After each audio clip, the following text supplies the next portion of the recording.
Baik, terima kasih. Baik.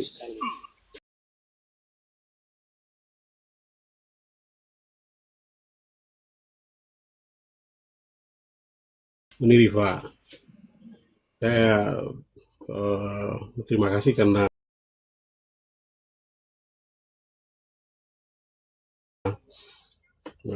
menjelaskan fakta yang betul dilakukan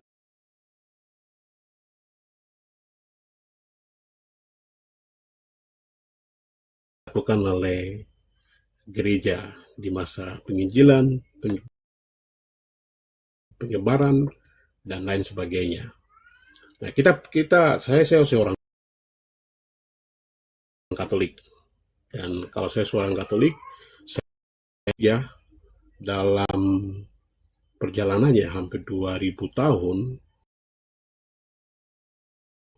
itu tidak mulus atau tidak menjalankan apa yang kemudian menjadi ajaran Tuhan Yesus. Kenapa? Pimpin, terutama dalam hal ini Paus, anan pekabaran Injil atau perjalanan penyebaran tentang Yesus Kristus adalah Tuhan dan Juru Selamat, itu akan mengalami segala hal yang kemudian akan menggoncang gereja. Tetapi janji Yesus kepada Petrus, itu yang kemudian hari ini gereja tetap hidup. Saya mengakui dan menyatakan bahwa yang Uni Riva sampaikan tadi itu sebuah kebenaran. Dan itu faktanya ada. Tapi saya harus menyatakan bahwa janji Yesus kepada Petrus, bahwa di atas batu karang ini aku akan mendirikan jemaatku, dan Allah maut tidak akan menguasainya. Maka saya mau katakan pada Uni Riva, sampai kapanpun kekristenan tidak akan pernah hilang. Karena Tuhan Yesus yang menjamin dan menjaganya. Oke, gantian ya. Segala hal yang salah dalam perjalanan, kita akui bahwa Paus pernah punya anak, menikah, dan itu bertentangan dengan ajaran para rasul, tapi juga ajaran gereja. Tapi gereja tidak bubar, gereja tidak hancur. Sampai hari ini gereja tetap dikuatkan oleh janji Yesus kepada Petrus. Maka kita bisa lihat bersama bahwa pemimpin gereja Katolik yang bernama Paus Yohanes Paulus II, beliau menyatakan bahwa permintaan maaf itu lebih sulit dibanding berbohong. Untuk sebuah maaf kebohongan telah dipenjarakan. Maka ada sekian banyak permohonan maaf yang disampaikan oleh Paus Yohanes Paulus II. Dan kemudian gereja dalam perjalanannya mengalami perubahan-perubahan yang penting. Maka di Paus Fransiskus hari ini, beliau tegas, para pastor yang melakukan pedofil, yang melakukan hal yang tidak selaras, itu harus dihukum. Dan itu kita mengakui bahwa serta merta kita bilang bahwa yang jahat-jahat ini tuh ajaran Paulus, salah. Karena manusialah, pribadilah yang melakukan. Maka pada manusia itu diberikan kehendak bebas, untuk memilih yang baik dan yang tidak baik. Maka kalau kita masih ada di bumi, kita tidak akan pernah merasa bahwa kita akan sempurna. Jadi setelah sampai di surga, nah itu sudah bagian yang dipilih Tuhan Allah, artinya orang yang baik. Itu doktrin. Kita bicara realitas. Terima kasih Pak Vicky, saya tanggapi nih. Ini anak panah saya yang saya lancarkan kepada umat Kristen itu enggak hanya ke Paulus, Pak, tapi juga kepada yang Bapak sebut sebagai Petrus. Silakan Bapak baca dalam kitab Bapak Matius pasal 24 nomor 24 sampai 25. Kalau enggak saya bantu baca. Bapak dengarkan baik-baik. Dengar baik-baik ya. Saya adalah penyambung lidah dari Yesus Kristus. Saudara-saudara semua kalian dipilih dalam nama. Enggak tahu. Sebab Mesias palsu dan nabi-nabi palsu akan muncul. Dan mereka akan mengadakan tanda-tanda yang dahsyat dan mukjizat-mukjizat, sehingga sekiranya mungkin mereka menyesatkan orang pilihan juga. Camkan Pak Vicky.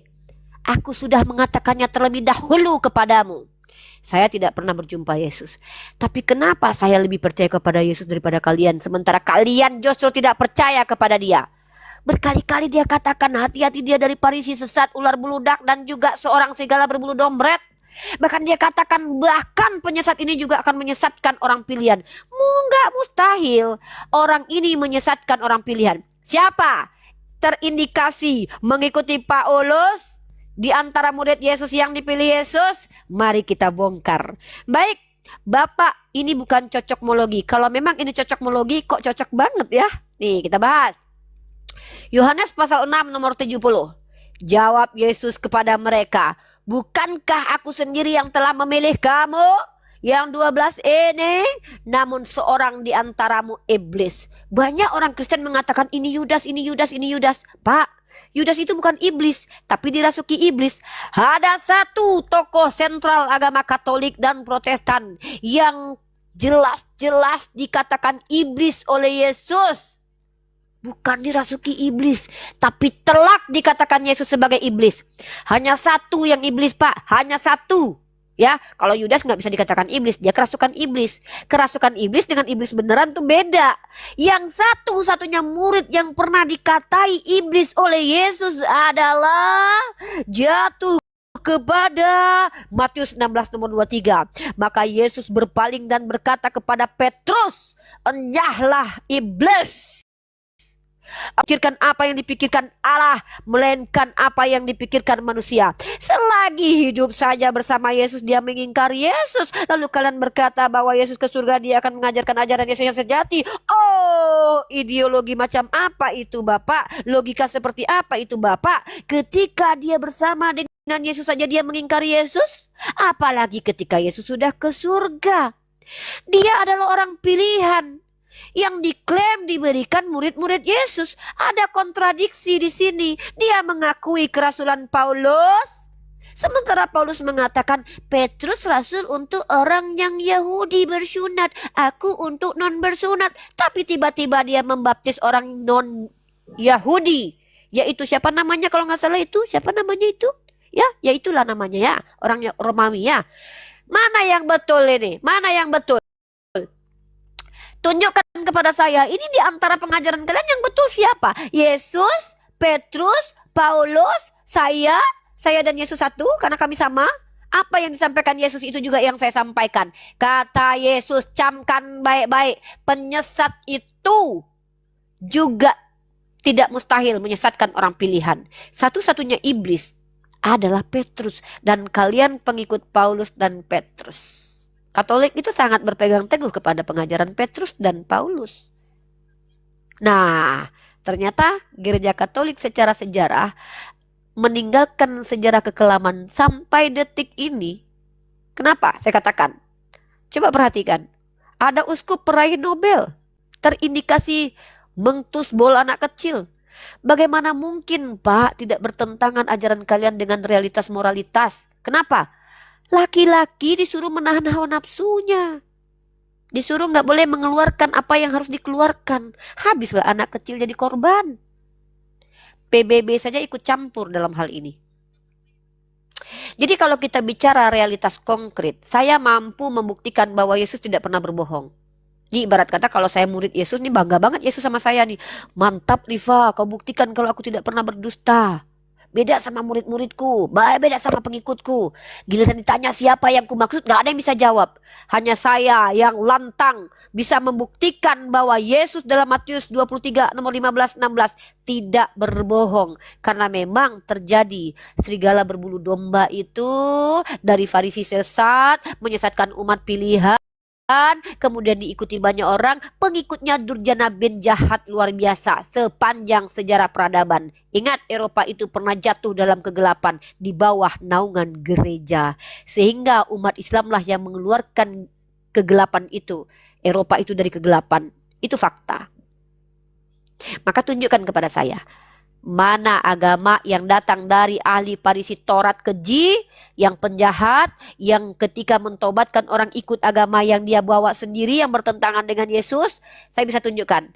Pembuktian terakhir bahwa ini fix Paulus adalah saya tunjukkan kejahatan Paulus semasa hidupnya. Yang diklaim si Ewe tadi, bahwa Paulus itu adalah orang baik setelah bertobat. Saya bantah.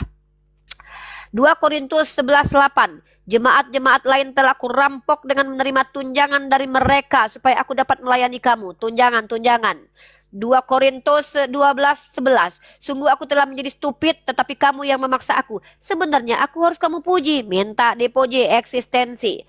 Dalam Roma pasal 3 nomor 7, tetapi jika kebenaran Allah oleh dustaku semakin melimpah bagi kemuliaannya, mengapa aku harus dihakimi sebagai orang berdosa membela kedustaannya? Minta upah duniawi, 1 Korintus pasal 9 nomor 11. Jika kami telah menaburkan benih rohani bagi kamu, berlebih-lebihankah kalau kami menuai hasil duniawi daripada kamu? Hasil duniawi loh ya, hasil duniawi. Menyamar sebagaimana serigala berbulu domba. Dalam 1 Korintus pasal 9 nomor 20, mengajarkan boleh berubah-berubah kalau mengajarkan agama. Demikian bagi orang Yahudi aku menjadi seperti Yahudi supaya aku memenangkan orang Yahudi. Bagi orang yang hidup di bawah hukum Taurat aku menjadi seperti orang yang hidup di bawah hukum Taurat sekalipun aku sendiri tidak hidup di bawah hukum Taurat. Mengajarkan ajaran paganisme dengan melakukan sinkretisme dalam Kisah Para Rasul pasal 17 nomor 28, sebab di dalam dia kita hidup itu adalah kutipan dari Epimenides, mengatakan yang bukan firman Tuhan. Ingat Ulangan 18 nomor 20, barang siapa nabi yang terlalu berani menyampaikan sesuatu yang tidak difirmankan Tuhan, nabi itu harus mati. Makanya dia dipenggal Raja Nero. Ya, mengenaskan nasibnya. Lihat bahwa dikatakan dalam 2 Korintus pasal 11 nomor 17 sampai 8, apa yang aku katakan, aku mengatakannya bukan sebagai seorang yang berkata menurut firman Tuhan, melainkan sebagai seorang stupid yang berkeyakinan bahwa ia boleh bermegah. Karena banyak orang yang bermegah secara duniawi. Aku mau bermegah juga. Mantap. Pingin megah sekali dia ya. Lanjut. Yang paling keji yang dia lakukan adalah apa? Menurut nubuatan Nabi Daniel, pembinasa keji itu akan menghentikan korban bakaran. Bahkan bukan cuma korban bakaran.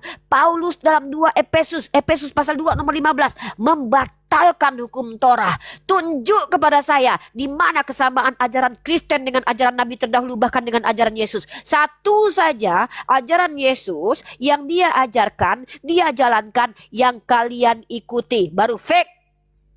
Kalian adalah pengikut nabi palsu menurut Yesus. Yesus aku telah sampaikan. Kalau Yesus hidup nih aku bakalan didatangin ini. Mantap anakku. Dicium aku. Cium kudus. Silakan Pak Vicky. Siapa yang berpihak kepada Yesus? Siapa penginjil sejati? Unirifakah atau kaliankah? Siapa yang menyampaikan lisannya Yesus? Atau siapa yang menyampaikan lisan Paulus? Kan? Baik, Uniriva, terima kasih. Saya sebenarnya mau menjelaskan bahwa Uniriva masih pakai sistem comot-comot ayat. Maka sebenarnya saya mau coba minta Uniriva membaca ayat itu, tidak mengambil satu ayat kemudian mengklaim itu, tapi coba menghubungkan ayat itu di satu perikop, lalu dihubungkan ke cerita sebelumnya dan kemudian cerita setelahnya. Saya menjawab, katanya Tuhan, kiranya Allah menjauhkan hal itu sekali-sekali takkan menimpa engkau. Jadi dilaksanakan oleh Yesus. Nah, Yesus tegas bahwa tidak boleh, saya harus menjalankan. Di ayat sebelumnya 16:15, Yesus bertanya, tetapi apa katamu, siapakah aku ini? Petrus dengan tegas menyatakan bahwa engkau Mesias. Maka janji Yesus kepada Petrus apa? Yesus menjadikan tentang kata Yesus kepadanya, berbahagialah engkau Petrus bin Yunus, sebab bukan manusia yang menyatakan itu kepadamu, melainkan Bapakku yang di surga. Dan aku pun berkata kepadamu, engkau adalah Petrus, dan di atas batu karang ini aku akan mendirikan jemaatku, dan alam maut tidak akan menguasainya. Kepadamu akan kuberikan kunci kerajaan surga. apa yang kau ikat di dunia ini akan terikat di surga, dan apa yang kau lepaskan di dunia ini akan terlepas di surga. Lalu Yesus melarang murid-muridnya supaya jangan memberitahukan kepada siapapun bahwa ia Mesias. Jangan memberitahukan kepada siapapun bahwa ia Mesias. Yesus menyatakan dirinya Mesias. Yang menyatakannya atau dengan jelas menyampaikan adalah Petrus. Maka kepada Petrus diberikan kuasa di langit dan di bumi. Maka hai kalian yang belum percaya Yesus, percayalah Yesus, kau akan dapat kerajaan surga. Green. Ya, keyakinan Bapak terkait apa yang tertulis dalam kitab Bapak. Bapak menuduh saya comot-comot ayat, sementara metodologi kalian ketika menjelaskan agama kalian dengan comot-comot ayat juga. Emang ada gitu satu pendeta kalau bicara satu perikop? Perikop itu pun judul, Pak, yang diberikan sama entah siapa. Perikop bukanlah isi ayat. Walaupun kita baca seluruh kitab dari Kejadian sampai Wahyu pun tidak menghilangkan kutipan-kutipan saya. Nah, tadi itu Anda bilang bahwa Yesus memarahi Petrus karena Yesus sebagai Tuhan pengen Petrus memikirkan pikiran Tuhan. Pak, ini Yesus, masa manusia disuruh memikirkan pikiran Tuhan? Yang bener aja lah, Pak. Seorang anak disuruh memikirkan pikiran Tuhan, ini Tuhan, masa manusia disuruh mikirin Tuhan? Pikiran Tuhan memang bisa dipikirin manusia gitu. Ya wajarlah si Petrus memikirkan pikiran manusia, dia manusia bukan Tuhan. Ini kenapa nih Pak, Tuhan Bapak kok aneh gini? Lama-lama Yesus jadi aneh di dalam catatan kalian. Lucu. Si Petrus memikirkan pikiran manusia, ya iyalah dia manusia. Masa dia sama pemikiran sama Tuhan? Ini aneh ya, aneh banget ya. Nah, terus kata Bapak tadi bahwa menurut Yesus, Allah Bapa menginginkan kematian Yesus. Benar nggak Pak itu? Serius Pak, saya mau konfirmasi dulu. Ini agak-agak lain nih. Yang menginginkan kematian Yesus itu Bapaknya Yesus. Serius nggak Pak? Ini saya bingung nih. Ini mulai agak-agak oleng nih saya nih. Coba-coba dulu. Jadi menurut Bapak, yang menginginkan kematian Yesus itu Bapaknya Yesus gitu. Baik, Uni Rifa. Jadi yang saya mau tegaskan bahwa itu bukan doktrin saya, Uni Rifa. Itu pengajaran Yesus. Yaudahlah. Nah, yang saya tanya, ya udah, iya. Jadi jelas. Oke. Oke lah. Yang saya mau jawab nanti Uni Rifa baca di Injil 16. Bukan pertanyaan saya bukan itu Pak. Pertanyaan saya adalah yang menginginkan kematian Yesus itu Bapaknya Yesus, Tuhan Bapak gitu. Ini beneran nih, serius nih. Itu tugasnya Yesus hadir ke bumi. Enggak, maksudnya bukan tugas. Yang saya tanya ngapain Yesus hadir ke bumi, bukan. Yang saya tanya itu yang menginginkan kematian Yesus di tiang salib selain iblis, orang Yunani, Hansip Romawi, berarti termasuk Tuhannya Bapak berarti. Tuhannya Yesus, Bapaknya Yesus berarti. Ya, makanya aku jawab tadi bahwa itu misinya Tuhan. Misinya Tuhan. Yang adalah mantap. Yang diutus ke bumi. Oke ya, berarti keinginan Bapak ya. Keinginan Bapak bukan Bapak. Inilah susahnya kalau punya Tuhan dipanggil Bapak juga. Bingung bedain mana Bapak Vicky, mana Bapak Tuhan, mana Bapak Yesus, mana Bapak aku. Enggak, maksud aku tuh aku mau Tuhan. jelaskan dulu. Yaudah lanjut dulu. 1. Sejak waktu itu Yesus mulai menyatakan kepada murid-muridnya bahwa ia harus pergi ke Yerusalem dan menanggung banyak penderitaan dari pihak tua-tua, imam-imam kepala dan ahli Taurat, lalu dibunuh dan dibangkitkan pada hari ketiga. Fix. Itu tugasnya Yesus. Nah itu kemudian Pak. dibilang bahwa saya bukan nanya tugas Yesus, saya nanya yang menginginkan kematian Yesus siapa? Yang saya tahu saya tuh yang sama Bapa di surga. Oh, berarti Yesus sama Bapa di surga juga menginginkan kematian dia. Menebus dosa manusia. Udah clear, udah ya, jangan dijelasin lagi karena saya mau nanya. Oke. Buka Yohanes pasal 8, Pak, nomor 44, Pak. Nih, supaya kelar, setelah ini saya yang bertanya ya, supaya clear. Silahkan selesaikan ini, habis itu Anda bertanya sepuasnya, 1001 pertanyaan. Pak, ketika Anda mengatakan yang menginginkan kematian Yesus adalah Bapaknya sendiri, Pak, tolong Bapak baca Yohanes pasal ke-8, kalau bisa mulai dari nomor 37 sampai 44, Pak. Biar kita tahu Pak, siapa sebenarnya yang menginginkan kematian Yesus. Saya nggak bisa didustai Pak. Memang perkataan Yesus menurut versi Matius, Markus, Lukas, bahkan Yohanes, bahkan sesama mereka itu memang beda-beda. Kontradiksi emang. Tapi saya pengen tahu nih. Ini Yesus berbicara kepada orang-orang yang ingin menghabisi nyawanya nih. Ini konteksnya Yesus bicara kepada orang yang ingin membunuh dia nih. Silakan dibaca Yohanes pasal 8. Kalau nggak saya bacain. Mau saya bacain bercepat? Mau? Oke, saya bacain dah. Ya. Saya baca dari nomor 43 deh. Bapak baca satu perikop sendiri. Habis waktu kita kalau saya disuruh baca satu perikop. Saya sudah selesai bacain satu perikop. Ya, jangankan satu perikop, satu sekop pun mungkin saya sudah baca ya. Di sini Yesus sedang berbicara kepada ahli Taurat yang ingin menghabisi nyawanya. Di sini judulnya adalah keturunan Abraham yang tidak berasal dari Allah. Di sini orang-orang Yahudi dan Farisi mengklaim kami keturunan Abraham, kami keturunan Allah. Apa jawab Yesus? Jikalau sekiranya kamu anak-anak Abraham, tentu kamu mengerjakan pekerjaan yang dikerjakan oleh Abraham. Tetapi yang kamu kerjakan ialah berusaha membunuh aku. Paham ya Pak? Bentar. Bentar aku minum dulu Pak.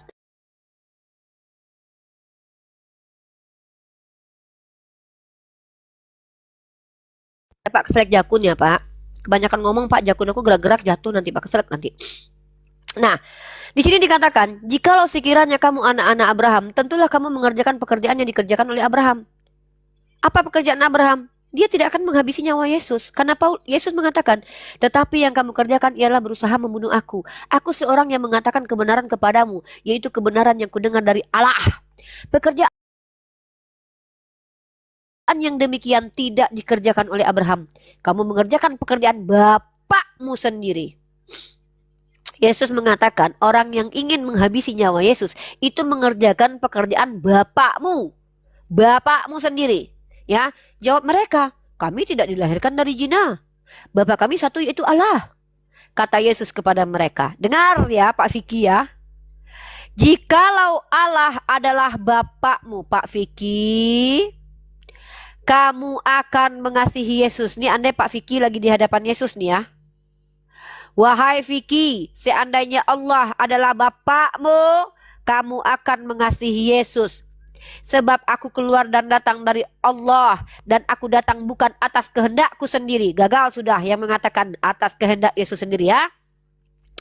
Melainkan dialah yang mengutus aku. Apakah sebabnya kamu tidak mengerti bahasaku? Sebab kamu tidak dapat menangkap firmanku. Pak Vicky, iblislah yang menjadi bapakmu dan kamu ingin melakukan keinginan-keinginan bapakmu. Ia adalah pembunuh manusia sejak semula. Anda dengan lantang mengatakan, siapakah yang menginginkan kematian Yesus? Anda menjawab, Bapa. Iblislah yang menjadi bapakmu Pak Vicky. Petrus dikatai iblis oleh Yesus. Paulus terbukti Farisi sesat yang membawa agama baru, yang mengkristenkan orang banyak. Kematian Yesus, ada yang lebih iblis daripada iblis Pak. Kalau yang menginginkan kematian Paulus adalah iblis, ada yang lebih iblis daripada iblis nenek moyang iblis. Yaitu apa? Yang menikmati kematian Yesus. Siapakah mereka? Ini Pak, fakta. Siapa yang menikmati kematian Yesus kalau bukan Kristen? Orang yang menginginkan kematian Yesus saja dikatakan bapaknya iblis. Apalagi yang menikmati kematian Yesus, merayakan kematian Yesus. Apakah tidak bisa dikatakan lebih iblis daripada iblis? Tentu bisa. Yang menginginkan kematian Yesus saja dikatakan iblis, apalagi yang tepuk tangan ketika dia mati. Saya, Rifa Yahdi Putri, seorang muslimah, apa Nabi saya ajarkan? Wa ma qataluhu wa ma sholabuhu. Dan dia tidak dibunuh dan tidak disalibkan. Kenapa? Karena Allah saya Ar-Rahmanur Rahim, mengutus hambanya bukan buat mati konyol. Dia yang utus, pasti dia yang selamatkan. Bagaimana mungkin Tuhan yang mengaku aku pengasih penyayang, lalu dia utus, udah tahu dia mengutus ke tengah-tengah serigala. Dia tidak bentengi rasulnya, matilah rasulnya dimakan cacing, gagal pengutusan.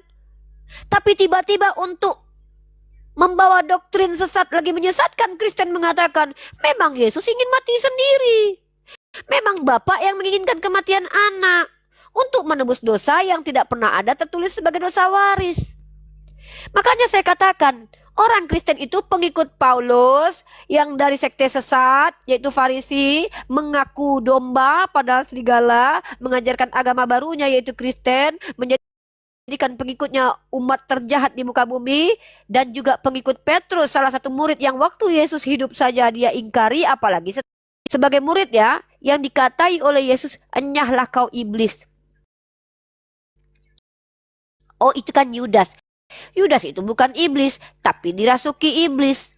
Yang terang-terangan dikatakan Yesus sebagai iblis adalah Petrus. Lalu kemudian Kristen juga lah yang menikmati kematian Yesus. Dan Kristen juga lah yang berani-beraninya mengikuti perkataan Paulus mengatakan bahwa Yesus terkutuk, Galatia pasal 3 ayat 13. Dan kitab Taurat terkutuk atau kutukan dalam Galatia pasal 3 nomor 10. Ada lagi nggak yang lebih keji daripada ini, Pak? Mengutuk Rasul Tuhan, mengatakan Tuhan sendiri yang menginginkan kematian Rasul ini. Padahal Yesus mengatakan iblislah yang menjadi bapakmu. Kemudian menghilangkan semua hukum kekal Tuhan, yaitu bersunat, dan menghilangkan kitab Torah, bahkan mengatakan itu kutukan yang ajarannya bertentangan dengan Yesus. Banyak sekali pertentangan ajaran Paulus. Kalau Yesus berkata, jangan sekalipun kalian memanggil Bapa di muka bumi ini, karena hanya satu Bapamu, dia yang di surga. Datang Paulus berkata, akulah yang menjadi Bapakmu oleh Injil yang kuberitakan.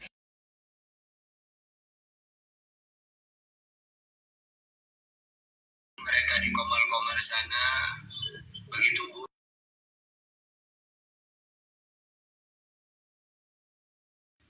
Kena tombak Unirifa, kena tombak. Dihapus dari lift. Ustaz Alif, monitor, Ustaz Alif, kata-kata. Ustaz Tata, Ustaz Tata monitor. Coba dihubungi Bang Andi. oke. Ustaz Alif, monitor Ustaz Alif. Nggak usah dihubungi. Apa sih? Ya, lanjut Ustaz. Aduh, Bang Apa Fikri. yang dilanjut? Ya silakan ditanggapin dulu.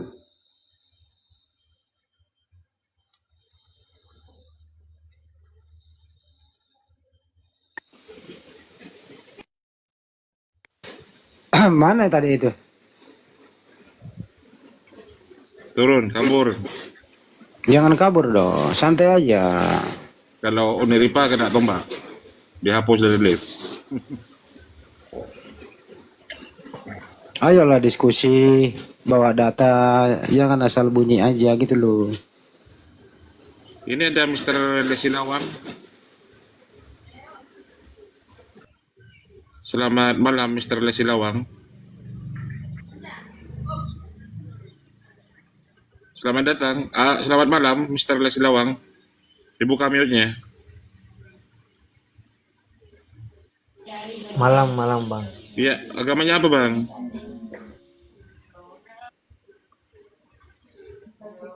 Bang Mister. Islam. Oh, kalau Islam mohon maaf ya bang, saya turunkan ya. Ada yang mau disampaikan Ya, sebelum? Ada yang mau disampaikan?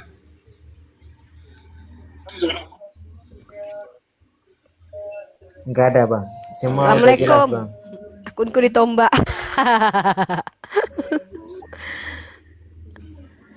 Akunku ditombak Ansip. Tolong. Assalamualaikum. Ustaz Arif. Waalaikumsalam. Aku kalau seandainya mau ini, mau apa? Mau diskusi pakai akun besar, ya kan? Harus ada satu akun buat ngomong nih. Soalnya aku diincar nih. Kok Cak Tata kenapa nggak pernah kena tombak ya?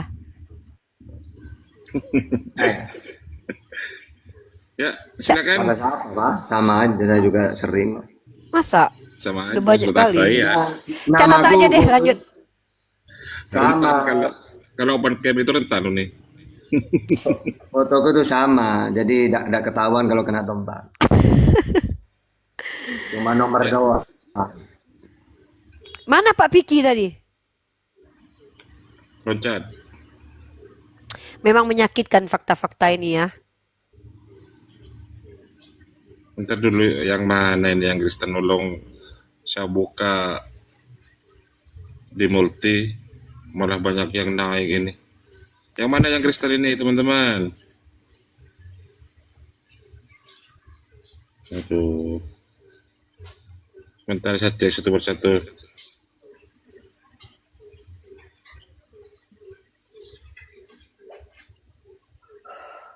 Lautan Cahaya bukan.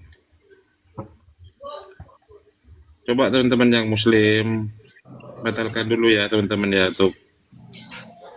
Ya, yang Kristen ketik 1 ya, biar dijambak aja.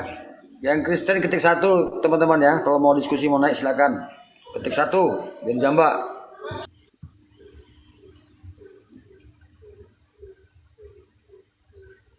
Ganti aku dulu setengah jam ya. Lanjut catatan sama Ustadz Alif ya. Aku mau tidur dulu ya.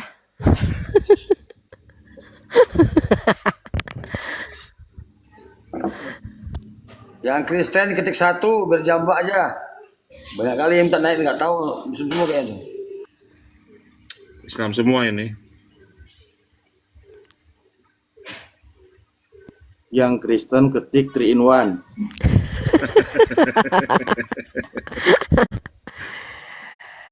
Di follow teman-teman biar bisa buka cam 1000 aja udah cukup lah guys.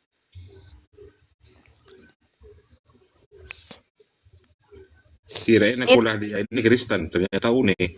Aku nanti aku ganti namanya di Pak. Teman-teman soalnya biar nggak ketombak aja. Ganti jadi aku lah dia. Enggak, padahal tadi yang minta up bukan akulah dia kayaknya. Iya Riva MOW itu ternyata ke band juga. Iya, cuman nggak bisa saja Mbak. Iya karena ternyata ke band. Aku baru tahu. Bentar saya cari ya. Ini Bang Bramasta ini apakah Kasih makan Cak Tata dulu Ustad. Ini user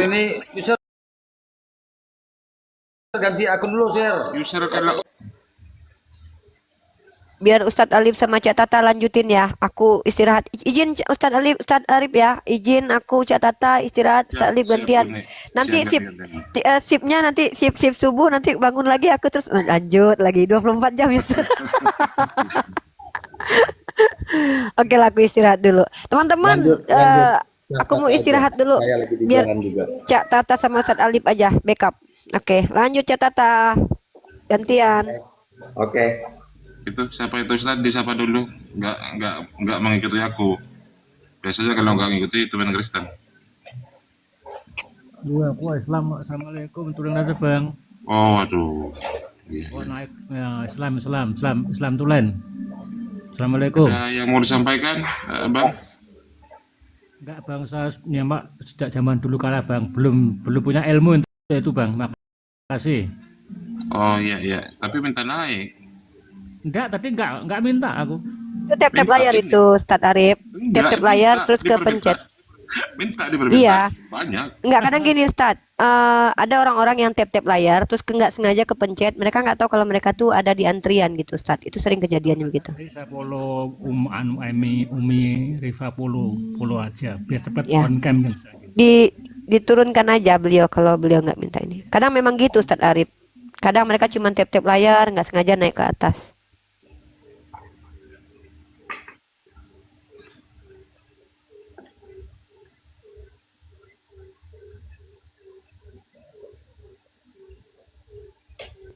Ya, teman-teman Kristen yang mau diskusi silakan naik ya. Ketik 1 aja biar saya jambak ya. Ketik satu kodenya. Selamat malam, Mom. Bentar. Belum. Oh, belum.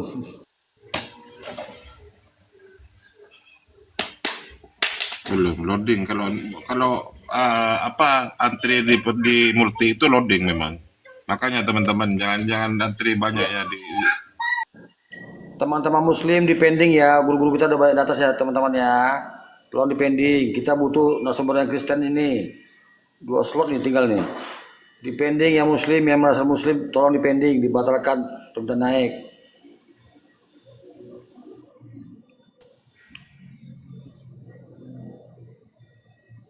Yang Muslim tolong di pending, di cancel permintaan naiknya.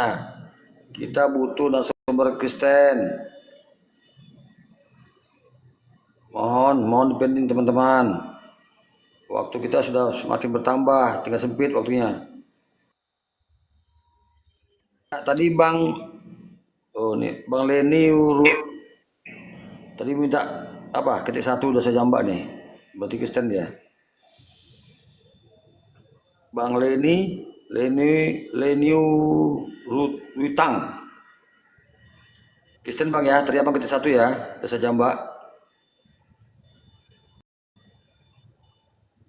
Selamat malam Bang Leni, Bu Leni, atau Bang Leni.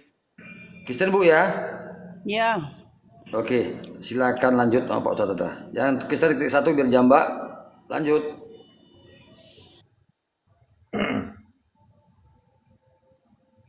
Oke, saya dulu ya, beberapa menit, 20 menitan. Terus berkata, Alif. Silakan Bu Leni mau dialog. Apa temanya? Atau mau bertanya? Kalau saya bercerita beberapa detik bisa? Cerita apa ini? Menyangkut salib. Ya silakan, nanti saya tanggapin ya. Tadi sempat saya melihat ada yang menyampaikan bahwa orang yang disalib itu dikutuk begitu. Benarkah? Bisa saya jelaskan? Kematian itu disalib itu adalah manusia utuh.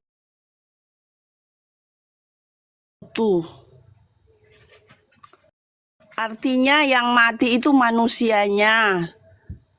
Tapi Allah tidak bisa. Jadi yang disalib itu tidak ada manusia mau mati untuk orang yang bersalah.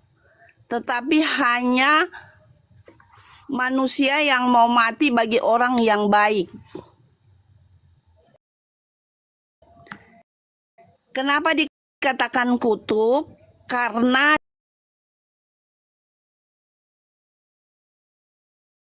dia harus tersalib karena dosa. Jadi penawaran itu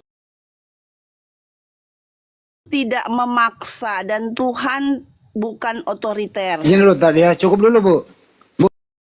Tuhan atau manusia yang disalib? Siapa nama manusia itu Bu? Yaitu Yesus. Betul. Yang disalib itu dia sebagai manusia. Iya, Tapi berarti bukan dia Tuhan yang disalib. berarti Yesus bukan Tuhan ya Bu? Dia 100% manusia dan 100% Allah. Oke. Waktu manusianya disalib, 100% Tuhannya kemana?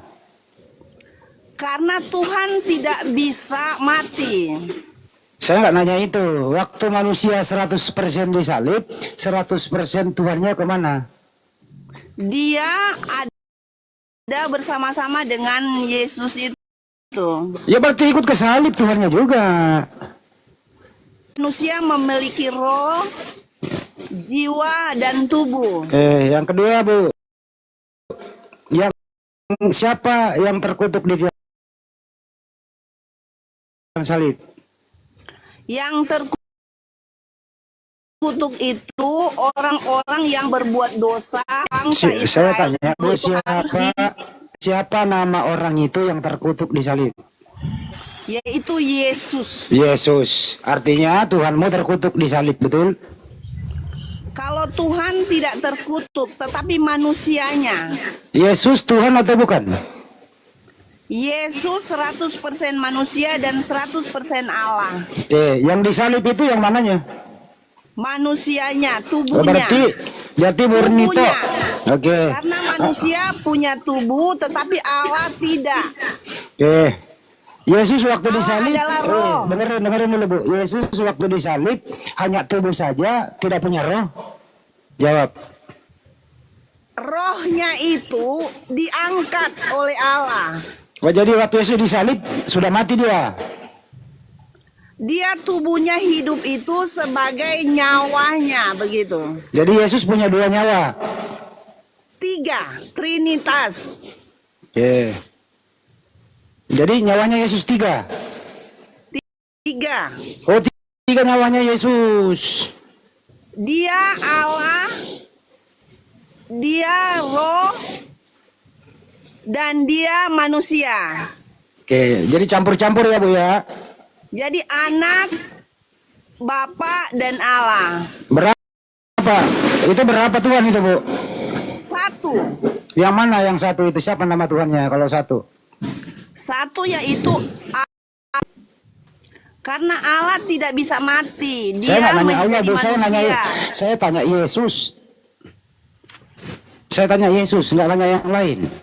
Sekarang Jadi, Ibu, Bapak, Ibu kalau nggak ditanya jangan dijawab. Yesus Bapak, itu Tuhan, Yesus Bapak itu tidak- Tuhan atau bukan Tuhan?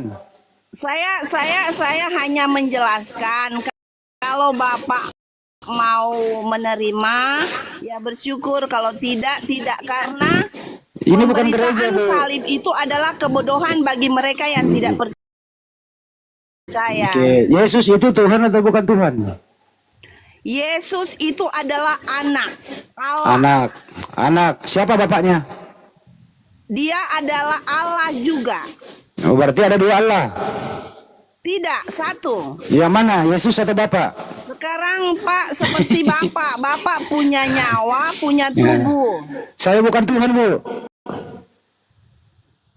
Kalau misalnya Bapak dipanggil, apakah Bapak tubuh juga hilang? Saya bukan Tuhan. Saya bukan Tuhan. Iya benar, manusia bukan Tuhan.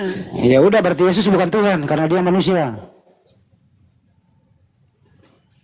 Dia adalah Allah karena dia harus mati bagi dosa manusia. Jadi dia bertubuh manusia, tetapi dia adalah kekuasaan Siapa? Allah. Dia Pertanyaannya Bu, siapa yang mengutuk Yesus disalib? Siapa yang mengutuk dia?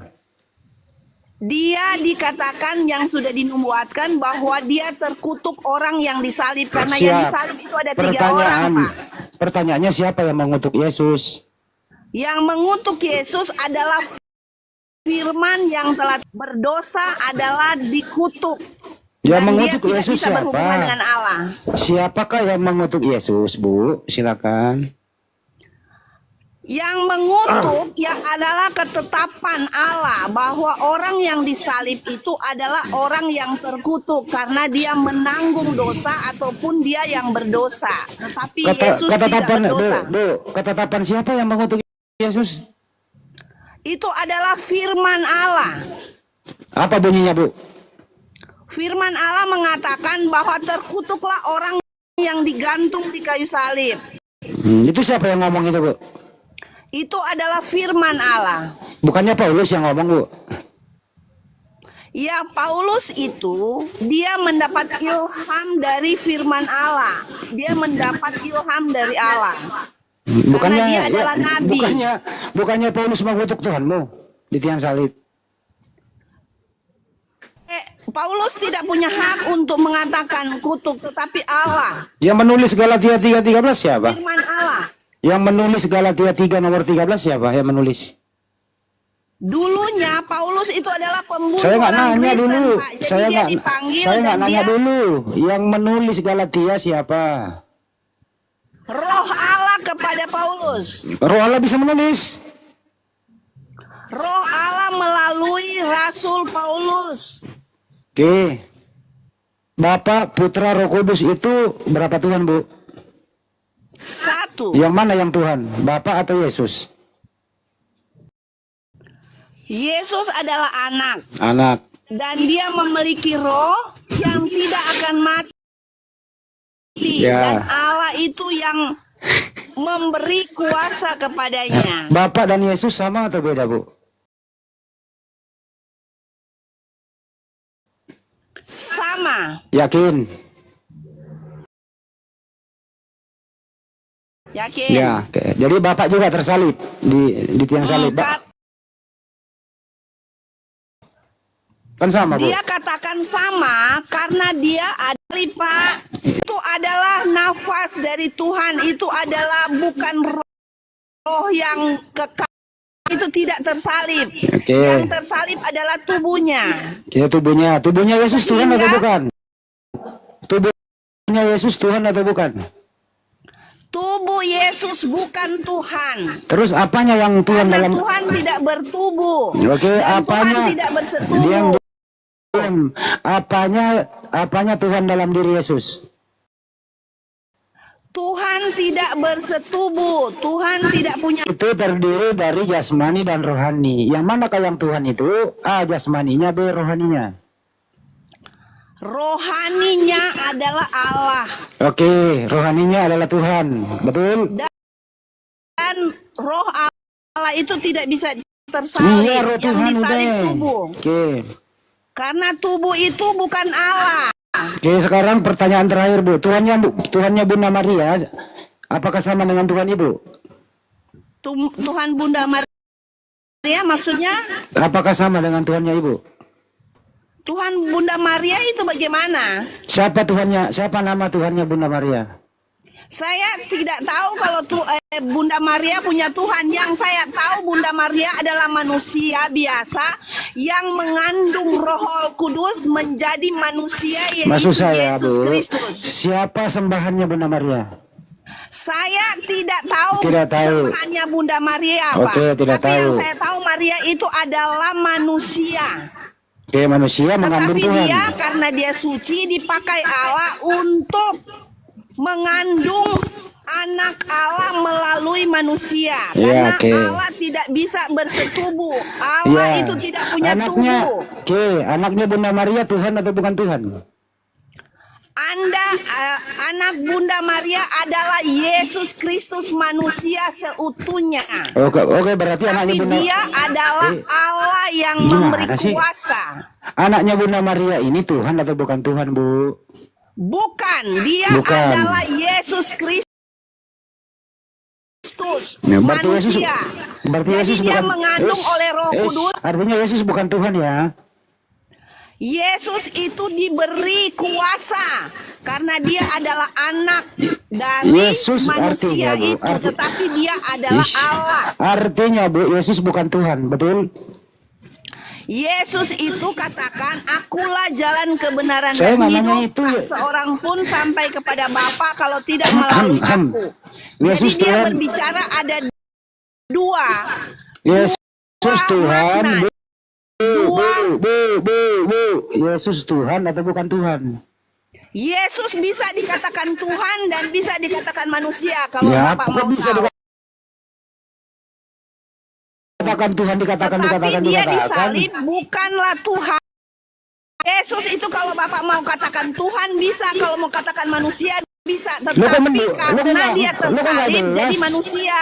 Lo kok nggak jelas, Bu? Manusianya yang tersalib bukan Tuhan. Lo kok nggak Tapi jelas? dia adalah Tuhan. Lo kok nggak jelas, Bu? Bisa dikatakan Tuhan, bisa tidak? Kok nggak jelas, Bu, jawaban Ibu? Itu karena Bapak manusia itu tidak bisa mengerti akan hakikat Allah. Ya udah, saya tanya Tuhan, Yesus. Ya, kami nggak ngerti, Bu. Ibu yang paling ngerti, Ibu paling pintar di sini.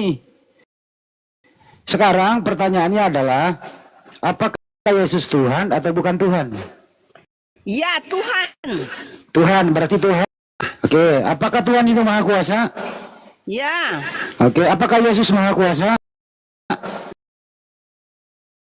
Ya. Apa yang dikuasai Yesus waktu bayi? Dia mampu membangkitkan orang mati dan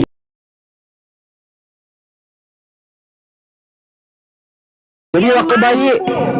jadi waktu bayi sudah bisa kerja.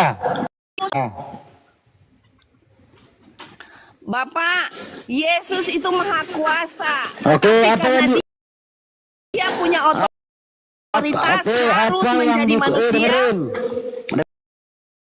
Dengerin, apa yang dikuasai Yesus waktu dia bayi? Mengubah gelap menjadi terang. Oh, jadi waktu bayi Yesus sudah bisa bekerja. Orang mati, kalau dia tidak mampu membangkitkan orang mati berarti dia Saya bukan Allah, di bukan umur Tuhan. di usia berapa Yesus membangkitkan orang mati? Di usia berapa? Dia membangkitkan orang mati ketika Lazarus mati. Di umur berapa Yesus membangkitkan orang mati? Di usia Apakah berapa? kalau saya katakan umurnya, Bapak percaya bahwa dia ada Allah? Di usia berapa Yesus membangkitkan orang mati? Apakah penting saya harus bilangin? Pak, kalau kita berbicara, Bapak hanya mau menggali. Bapak tidak mengerti Yesus dan Mengerti, Bapak tidak mengerti, Bu. mengenal Yesus. Mengerti. Bapak Yesus tidak waktu mengenal bayi, Bu. Yesus, jadi saya dengerin. tidak bisa Dengerin, menjelaskan saya- panjang lebar. Ibu kepanjangan, saya yang jelaskan. Ibu, anaknya Maria itu bukan Tuhan. Dia bayi dilahirkan tidak bisa apa-apa. Waktu bayi belum bisa, Bu. Kerjanya cuma nangis, minta air susu ibu. Mana ada bayi maha kuasa, Bu? Pak, waktu dia menghidupkan Lazarus, dia juga berdoa, mengucapkan syukur kepada bapaknya. Ya, jadi ibu ini terlalu banyak ngarang-ngarangnya. Ibu ini terlalu banyak sekali ngarang-ngarangnya. Semua yang ibu katakan tidak masuk akal, hanya berdasarkan doktrin. Di Bible, aku tidak dapat berbuat apa-apa, kata Yesus. Yesus mengatakan hanya, tidak pernah Yesus mengajarkan siapa itu Kristen. Yesus tidak pernah mengajarkan aku 100% manusia, 100% Tuhan. Berdoa di Bukit Getsemani, doanya didengarkan. Jadi yang ibu tuhankan, yang mati terkutuk di tiang salib itu adalah penggantinya Yesus, yaitu iblis. Bu, turun bangkit aja dari Bu. kubur. Ini perdebatan sesat Bu. Udah diam kau ya, diam kau. Silakan Ustadz. Ini ibu ini terlalu banyak makan perpuluhan di gereja ini. Cara ngomongnya nih. Semua Bible dia tabrak. Lanjut Ustadz. Ini kayak pendeta nih. Pendeta kayaknya dah. Ibu Lendon ini pendeta ya? Udah Boleh ketahuan. dia- Saya terbaca saya. Dari narasi terbaca saya dia pendeta ini. Ya silakan Ustaz, silakan. Kimit. Kimit Ustaz. Ustaz kimit. Ya udah kita Turun saja Bu. Ini perdebatan sesat Bu. ayo dialog kamu dengan saya pakai data kita. Ya sesat lah kalau kau anak orang kau Tuhan kan. Kau kutuk anak orang baru kau jadiin Tuhan. Ya sesat lah. Manusia Malah terkutuk Ibu- kau Tuhan kan, sesat lah bro. Ya Oke. ketawa kan lu. Sesat lah kau. Ada manusia disalib terkutuk lu jadiin Tuhan. Ya sesat lah. Baguslah kalau kau akui dirimu sesat.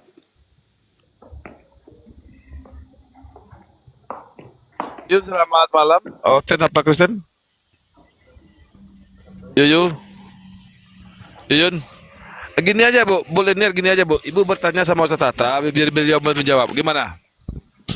Ibu nggak paham Bible Ibu, gimana? Ya. Yuyun, selamat malam. Oten atau Kristen? Di sini ada 3 permintaan ya, ada 3 slot ya. Kita berikan untuk Oten. Turunin yang nggak ngomong itu, turunin banget tuh. Ya, siap. Ya. Buat yang Kristen di bawah silakan naik. Buat yang Kristen di bawah. Saya tutup dulu ya. Jadi demi untuk menuhankan anak manusia yang terkutuk di tiang salib, ibu ini semua data statement Yesua Amasia yang ada di Bible ditabrak semua. Yesus mengajar Sema Israel, Tuhan itu satu. Yesus berkata, aku utusan Tuhan, utusan Tuhan, utusan Tuhan, utusan Tuhan. Berdoa kepada Tuhannya. Tuhankan manusia terkutuk di tiang salib ibu ini. Masih mau kau datang besok?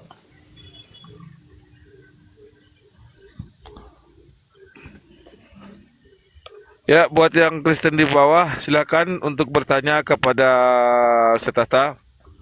Ya, kita buka sesi pertanyaan ya. Silakan. Rekan Zeko CCC CV apa nih namanya nih? Lupa. Tahu kan bisa baca ini. Silakan. Oten apa Kristen? Terakhir nih, hentikan ibu pergunakan kata Allah lo jadiin bilang roh. Ya, tidak ada kata Allah di Bible kamu. Yang ada adalah Theos atau Bapak aja ya. Jadi ibu ini paling pinter memutar kata-kata, tapi semuanya bertentangan dengan ajaran Yesus. Oke. Kristen, selamat malam Kristen. Kristen. Kristen, selamat malam Kristen. Belum muncul. Belum muncul ya. Ya, mau bertanya atau gimana? Islam hukum mencuri itu apa ya? Silakan Ustaz. Kalau dalam Islam Balasnya mencuri, apa dengan mencuri gitu? ya mencuri itu dalam Islam bagian masuk yang dosa besar. Jadi dalam Islam dosa besar itu ada tanda-tandanya. Misalnya membunuh, dibunuh, kisos namanya. Kalau berzina dirajam. Kalau mencuri dipotong tangannya. Jadi dosa besar itu, dosa yang perbuatan itu ditentukan hukumannya oleh Allah. Berarti dosa besar sudah. Kalau minum khamr termasuk dosa besar karena ditentukan hukumannya. Apa? Dicambuk 80 kali.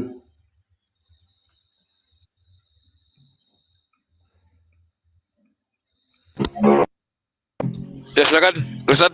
Kalau sampai sekarang masih menganut itu ya? Sampai Ya, sekarang kalau ya atau sekarang tidak? tidak dihukum, berarti ribuan kali lipat di akhirat nanti, lebih parah nanti. Tapi kalau di Aceh hukum syariah masih gunakan atau gimana?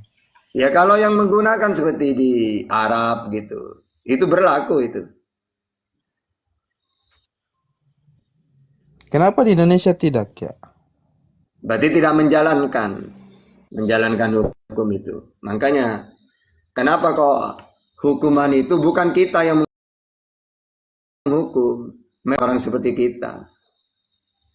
Karena kalau kita yang melakukan, ya nanti ada balas dendam nanti.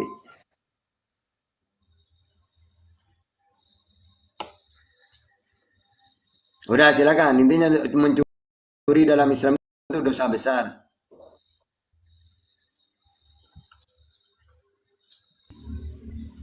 Jonathan, selamat malam Jonathan. Ya malam bos. Suaranya kecil bang. Ya gini bang, ini ya saran aja ya. Boleh nggak? Agamanya apa dulu bang? Apa agamanya bang? Saya Kristen. Oh iya. Mau bertanya? Apa mau berdiskusi? Mau bertanya bang. Oh mau bertanya. Tapi suaranya kecil banget bang. Gini bang, maksudnya saya cuman saran, boleh kan? Ya silakan. Ya lanjut. Yang singkat kalau Ini kan saran aja ya, jangan sampai ini.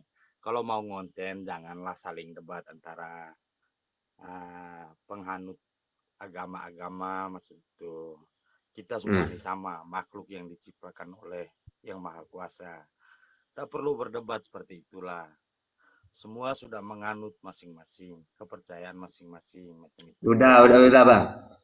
Kalau abang ini merasa agamanya benar, pasti senang dialog itu untuk menyampaikan. Nah, memang saya senang dengan. Ya sudah, ayo kita dialog kalau gitu. Tapi Ya, jangan Bang. sampai seperti itulah. Itu bukan Loh. konten namanya. Ibu kan gitu. Daerah-daerah iman kayak gitu tuh udah kuat, cuma gara-gara perut. Coba kebenaran itu disampaikan pakai data. Ini loh ajaran Yesus. Yesus itu Tuhan, ini datanya. Nah, kalau orang percaya beneran. Nah, kalau Kristen rata-rata takut karena ada Kristen yang paham Bible itu gak ada. Makanya mereka takut, janganlah debat, janganlah gitu. Karena mereka tidak paham Bible gitu. Kalau saya Katolik asli. Saya Katolik, tapi jarang lah kami seperti itu, Bang. maksudnya itu. Ya Bukan sudah. mau